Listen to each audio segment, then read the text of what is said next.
Edgar Cayce's Christmas. Part 4. In thy activities ever be the teacher of the simplicity of the Christ child, his birth, his education, his ministry and, as the climax the last acts for ministry with his disciples. Who would be the greatest among you? He who is the servant of all. When you find individuals too good to do this or that for others, something is the matter with their theories, and the soul is shrinking, they are little. Remember what was said of him who was the greatest of men born of woman, that he was the least in the kingdom of heaven, for he forgot to be humble and meek.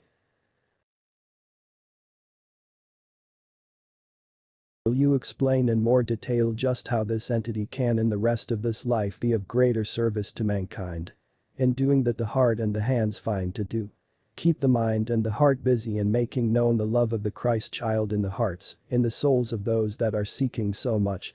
As the soul of this entity has found, there is in the present the greater seeking for the knowledge that is so simple, that in its simplicity man, in his self-righteousness, stumbles over day by day, that which if taken and nourished in his heart and soul, would bring that peace and harmony and glory, that makes known the love of the Christ child in the hearts of men. So, in doing this, in being led by him day by day, may the greater glory and peace and harmony and understanding come to this soul in this experience. In applying those truths that the entity may contact from individuals, weigh them well. Are they that make for a continuity of the spirit of the Christ child?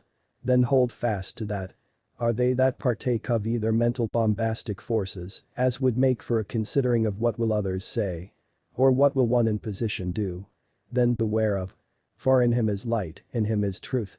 As these are attained may the entity arise again to that position wherein it may, through the little kindnesses, the little kind words spoken here and there, bring the blessings that the entity would seek for self, in that peace with him. Remember thou the vows thou hast given. Depart not from them even under the stress of emergencies. For thou hast met and art meeting thyself continuously. For know that life is a continuity. And because of personal or material urges, unless the individuality is manifesting the Son of the Father in the self. Not a person or personality, but thou the son, the daughter as an individuality.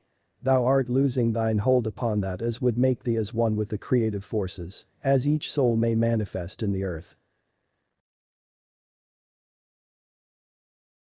Why is this body so often referred to as David, his middle name, rather than as Edwin, his first name, in psychic readings as given by Edgar Cayce?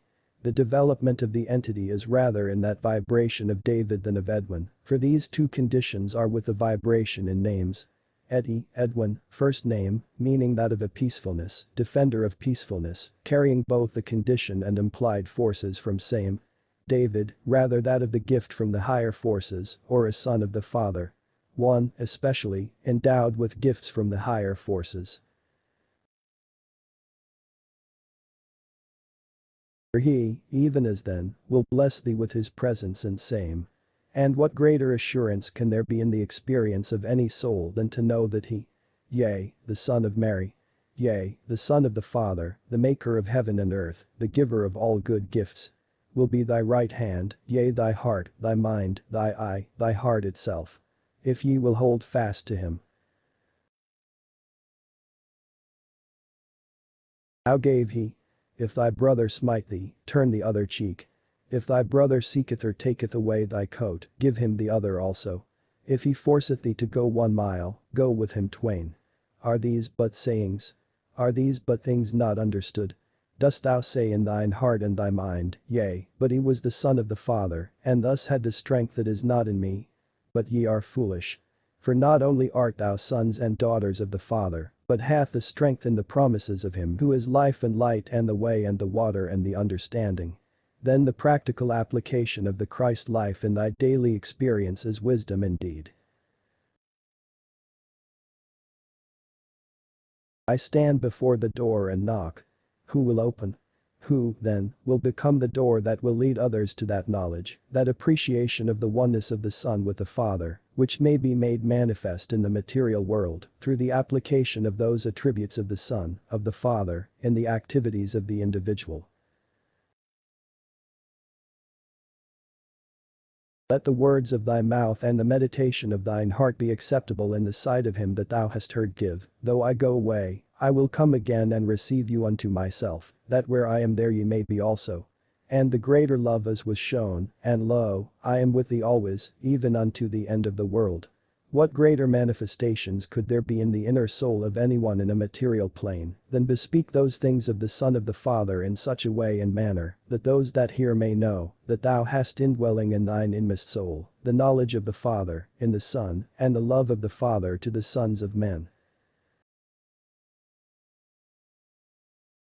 Let the body keep those attitudes of constructive forces in its experience, knowing as it enters into these activities, it is not for self, but that others may know that freedom which comes with a greater knowledge of the Prince of Peace, of the Son, of the Father God, who gave the expression of self in the earth in such measures that he brought sight to the blind, the ability to restore the lame, even overcome death itself.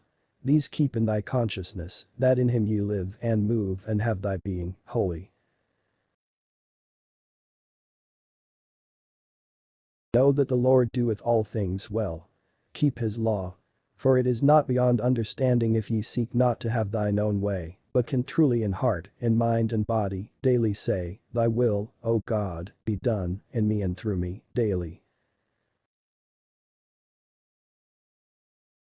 Take hold upon God as manifested in the Christ child, who thought it not robbery to make himself equal with God, yet put on flesh, even as thee, that he might become the way through which man might find his way home.